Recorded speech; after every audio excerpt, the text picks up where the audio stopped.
Dear students, class 12th की math subject में आज हम एक्सरसाइज 1.3 की बेसिक कॉन्सेप्ट पढ़ते हैं।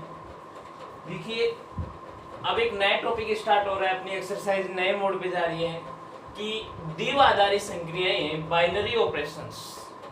अब जब हम 1.3 एक्सरसाइज में पढ़ेंगे, केवल और केवल बाइनरी ऑपरेशंस पढ़ेंगे, द्विआधारी संक्रियाएं ही पढ़ेंगे।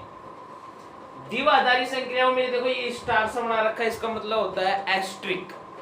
ओके, देखिए क्या होती है डेफिनेशन द्विआधारी संक्रियाओं की कि किसी समुच्चय S में परिभाषित कोई संक्रिया एस्ट्रिक एक ऐसा नियम है जिसके आधार पर S के किन्हीं दो अवयवों के लिए S का ही अद्वितीय अवयव प्राप्त होता।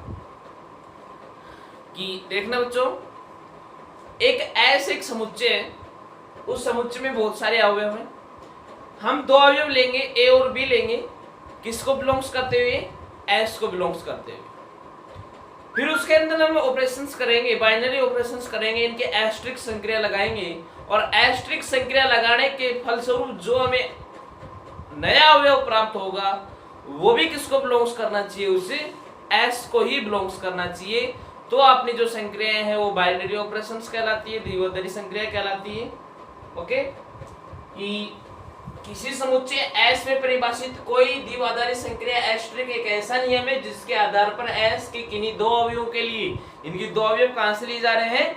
S समुच्चय से, जो समुच्चय S दे रखा है उससे के लिए S का ही अद्वितीय अवयव प्राप्त हो। इनकी दो अवयव भी लिए हैं वो S से लिए हैं और जो रिजल्ट मिलने वाला है वो भी किससे मिलेगा?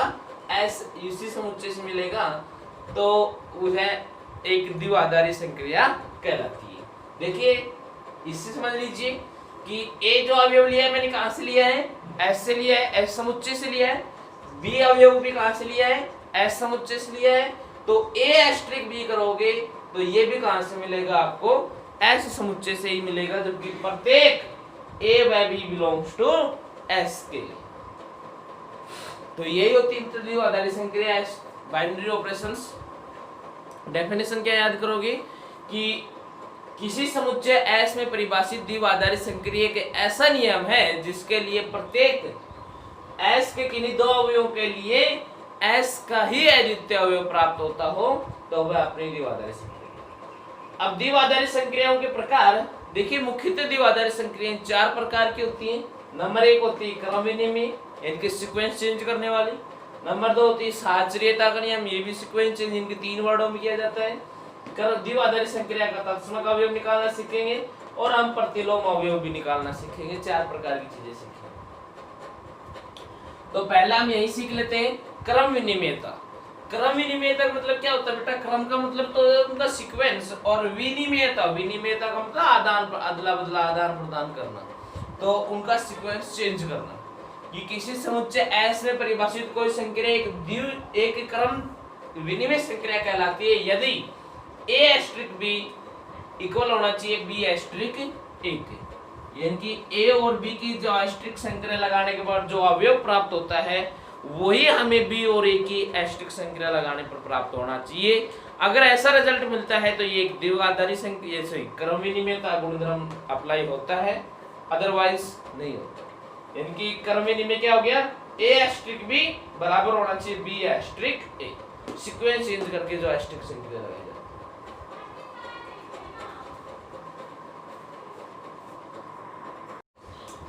देखिए बच्चों, नेक्स्ट जो अपना टॉपिक है सेकंड, साहचर्य।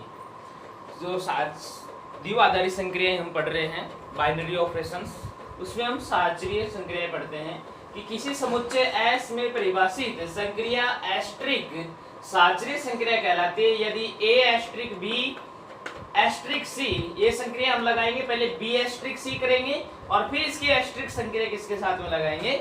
A के साथ में। अगर इनमें LHS और RHS की वैल्यू आपकी इक्वल प्राप्त होती है तो दी गई जो बाइनरी ऑपरेशंस है उसके लिए हमारी साहचर्य संक्रियाएं अप्लाई होंगी। नेक्स्ट है अपनी द्विआधारी संक्रियाओं के लिए तत्समक का अवयव निकालना। कि माना कि एस्ट्रिक संक्रिया S में एक द्विआधारी संक्रिया है यदि S में एक ऐसा अवयव E विद्यमान हो कि A एस्ट्रिक E, आपको ये ध्यान रखना है कि ए एस्ट्रिक ई की संक्रिया हम ई एस्ट्रिक ए के लिए लगाएंगे और इसका जो रिजल्ट है वो मेरे को क्या मिलना चाहिए, ए मिलना चाहिए।